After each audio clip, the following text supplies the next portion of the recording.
क्या आप जानते हैं कि सकूत ढाका के बाद भुट्टो साहब ने पाक आर्मी की हाई कमांड और जर्नैलों के साथ कितना बुरा सलूक किया था? किस जर्नैल को नजरबंद, किसकी पेंशन जब्त और किस जनरल को मेंटल टॉर्चर किया गया? वो कौन से फौजी ऑफिसर थे जो मगालते में भारतीय फिजाया की मदद करते रहे? हमारे कौन से खाते पीते जर्नैल थे जब मशरकी पाकिस्तान टूट रहा था तो उस वक्त भी वो अपनी टेबल पर चटपटे खाने तनावुल फरमा रहे थे? बांग्लादेश बनने के फौरन बाद जनरल यहिया खान तो मिस्टर भुट्टो की गिरफ्त में आ गए, लेकिन जनरल रानी का क्या हशर हुआ था? असद उमर के वालिद जनरल गुलाम उमर को फौज से निकाले जाने के पसे पर्दा हकाइक क्या थे? और हाँ, जुल्फकार अली भुट्टो ने किस आर्मी चीफ की कनपट्टी पर पस्तौल तान कर उनसे इस्तीफा लिया था? तो दोस्तों, आज की वीडियो में हम सानिया मशरकी पाकिस्तान के वक्त पाक आर्मी के उन 20 जर्नैलों के बारे में जानने वाले हैं जिनका अंजाम इंतहाई तकलीफ दे था। आप देख रहे हैं इलेक्शन बॉक्स और मैं हूं किंजा फरमान। मेरे इंस्टा अकाउंट का लिंक आपको डिस्क्रिप्शन में मिल जाएगा। So let's begin. 16 दिसंबर 1971 को जब डूबते सूरज के साथ पाकिस्तान भी डूब रहा था तो ऐसे में जनरल आगा मोहम्मद यहिया खान पाकिस्तान के मार्शल लॉ एडमिनिस्ट्रेटर थे। 4 दिन बाद यहिया खान ने इक़्तिदार के घोड़े की बागें भुट्टो साहब को थमाई और खुद साइडलाइन हो गए। पावर मिलते ही मिस्टर भुट्टो ने साबिक सदर यहिया खान से गिन गिन के बदले लिए। वो अपने घर में नजरबंद कर दिए गए और उनका किसी से कोई राब्ता ना रहा। ऐसे में भुट्टो साहब ने सदर यहिया की खासुल खास जनरल रानी को भी नहीं बख्शा। मैं अपनी एक वीडियो में आपको बता चुकी हूँ कि पुलिस वाले जनरल रानी को गिरफ्तार करने के दरपे थे और वो शहर भर में छुपती फिरती नजर आती, लेकिन किसी ने उन पर तरस न खाया। फिर एक शब वो आगा शोरिश काश्मीरी की दहलीज पर आन खड़ी हुई। जनरल रानी ने शोरिश काश्मीरी की बेगम साहिबा से कहा, मुझे पनाह चाहिए, मैं एक मजलूम खातून हूँ, मुझे ज़माने ने धुतकार दिया है। उस मौका पर आगा शोरिश काश्मीरी जनरल रानी से कहने लगे, मैं तुम्हें अपने यहाँ ज़्यादा देर तक पनाह नहीं दे सकूँगा। फिर जनरल रानी ने वो रात शोरिश काश्मीरी के घर के अकब में भैंसों के लिए बने एक छप्पड़ के नीचे गुजारी और सुबह होते ही वो चल दी। जनरल मोहम्मद ज़ियाउल हक का मार्शल लॉ यहिया खान के लिए नेमत खुदाबंदी से कम ना था। ज़ियाउल हक ने अपने साबिका बॉस यहिया खान को रिहाई दिलवाई, लेकिन तब तक वो इर्रेलेवेंट हो चुके थे। और फिर साल 1980 में यहिया खान अपने भाई के घर में मुर्दा पाए गए। उन्हें फुल प्रोटोकॉल के साथ आर्मी कब्रिस्तान में सुपुर्द खाक किया गया।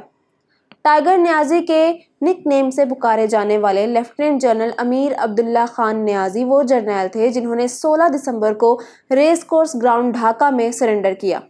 मेजर जनरल खादिम हुसैन राजा अपनी किताब a stranger in my own country में लिखते हैं कि जनरल न्याजी ने मशरकी पाकिस्तान तैनाती के बाद अफसरान से कहा, मैं इस हरामजादी बंगाली कौम की नस्ल बदल दूंगा।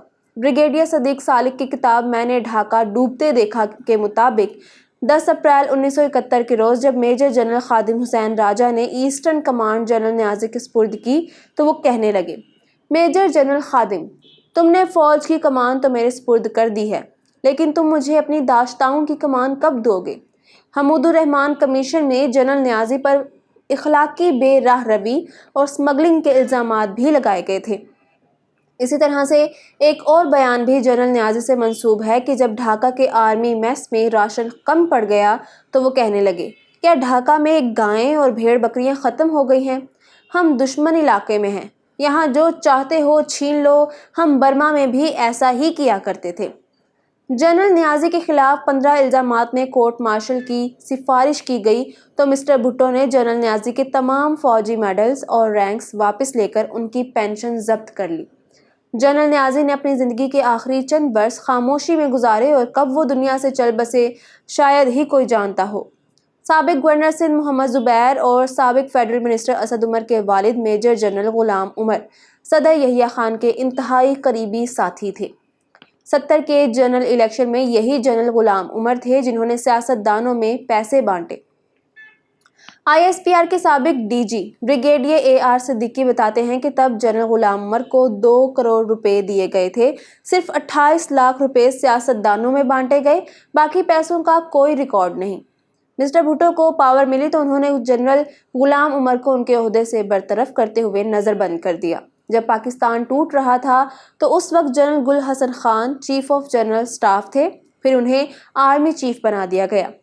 جنرل گل حسن کو سپہ سالار بنے ابھی 2.5 مہینے گزرے تھے کہ بھٹو صاحب کی ہدایات پر غلام مصطفیٰ کھڑ نے گن پوائنٹ پر ان سے استعفیٰ لے لیا، جس کے بعد وزیر اعظم بھٹو نے اپنے منظور نظر جنرل ٹکا خان کو نیا آرمی چیف بنا دیا۔ ذوالفقار علی بھٹو نے جنرل گل حسن کی تمام برات اور تمغے بھی واپس لے لیے۔ جنرل گل حسن کی یادداشتیں 1993 میں شائع ہوئی تھی، جس کے مطابق انہوں نے اپنی زندگی کے آخری ایام پنڈی کلب کے 2 کمروں میں گزارے اور وہیں 10 اکتوبر 1999 کو ان کی وفات ہوئی۔ SSG کمانڈوز کے بانی سمجھے جانے والے میجر جنرل ابوبکر عثمان مٹھا بھی مشرقی پاکستان میں ہونے والے آپریشن سرچ لائٹ کے پلانر تھے۔ اپنی زندگی کے آخری حصے میں وہ ایک کمرے تک محدود رہے۔ انہوں نے فرام بمبئی ٹو GHQ کے نام سے کتاب بھی تحریر کی۔ بریگیڈیئر عبدالقادر خان فوج میں مونچھوں کی وجہ سے مشہور تھے۔ ان کی ذمہ داریوں میں محب وطن اور غیر محب وطن بنگالیوں کی اسکریننگ شامل تھی۔ جب انڈین ایئر فورس نے ڈھاکہ کے قریب جمال پور میں اترنا شروع کیا تو بریگیڈیئر صاحب سمجھے کہ چینی افواج ہماری مدد کو آ رہی ہے۔ یہی مغالطہ انہیں مروا بیٹھا اور یوں ہیلی کاپٹر سے اترنے والے بھارتی فوجیوں نے انہیں قیدی بنا لیا۔ میجر جنرل نذیر حسین شاہ اپنی خوش خوراکی کی وجہ سے شہرت رکھتے تھے۔ جب یہ موصوف دشمن کے ہاتھوں گرفتار ہوئے تو اس وقت بھی کچھ چٹپٹا کھا رہے تھے۔ بریگیڈیئر محمد اسلم نیازی 9 دسمبر کو 124 بیمار اور زخمی جوانوں کو چھوڑ کر بھاگ گئے اور سارا راشن اور اسلحہ دشمن کے ہاتھ لگ گیا۔ میجر جنرل محمد جمشید پر حمود الرحمان کمیشن میں 5 فرد جرم عائد کی گئیں، جن میں نیشنل بینک سراج گنج شاہ سے 1 کروڑ 35 لاکھ روپے لوٹنے جیسے الزامات بھی شامل تھے۔ کہا جاتا ہے کہ 16 دسمبر کے بعد ان کی اہلیہ کے قبضے سے خاصی کرنسی برآمد ہوئی۔ یہ موصوف بھی مرتے دم تک خاموش رہے۔ لیفٹیننٹ جنرل MM پیرزادہ صدر یحییٰ خان کے پرنسپل سٹاف آفیسر تھے۔ یہ موصوف صدر پاکستان اور بھٹو کے مابین رابطے کا پل سمجھے جاتے تھے۔ بھٹو صاحب نے انہیں بھی نوکری سے فارغ کر دیا۔ وہ اپنی وفات تک گوشہ نشین رہے۔ لیفٹیننٹ جنرل ارشاد احمد خان اس 1 کور کے کمانڈر تھے جس کے کمانڈ ایریا میں کنٹرول لائن سے سیالکوٹ کا دفاع شامل تھا۔ حمود الرحمان کمیشن میں سماعت کے دوران الزام لگا کہ انہوں نے شکر گڑھ کے 500 دیہات بغیر کسی مزاحمت کے دشمن بھارت کو دے دیے تھے۔ اپنی ریٹائرمنٹ کے بعد وہ بھی گمنامی میں زندگی گزارنے لگے۔ میجر جنرل رحیم خان مشرقی پاکستان کے ڈویژن کومیلا میں تعینات تھے۔ جب انہیں شکست نظر آئی تو وہ 12 دسمبر کو زخمی حالت میں ہیلی کاپٹر میں سوار ہو کر برما چلے گئے۔ Deputy martial law administrator general Abdul Hamid Khan کو بھی فوج کی نوکری سے جبری نکال باہر کیا گیا۔ وہ گمنامی کی حالت میں لاہور کینٹ میں فوت ہوئے۔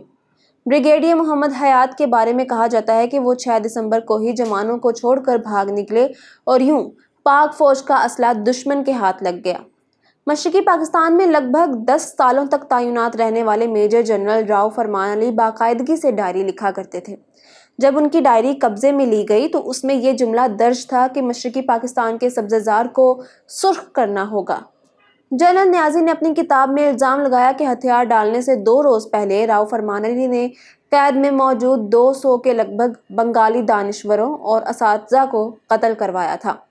بھارت کی قید سے واپسی پر راؤ فرمان علی کو ریٹائر کر دیا گیا، تاہم ان کی پینشنز اور تمغے بحال رہے۔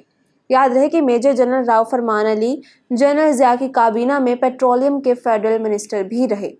میں امید کرتی ہوں کہ آج کی ویڈیو آپ کو پسند آئی ہوگی۔ اگر آپ جنرل قمر جاوید باجوہ کے 30 دلچسپ حقائق جاننا چاہتے ہیں تو یہاں اوپر کلک کریں۔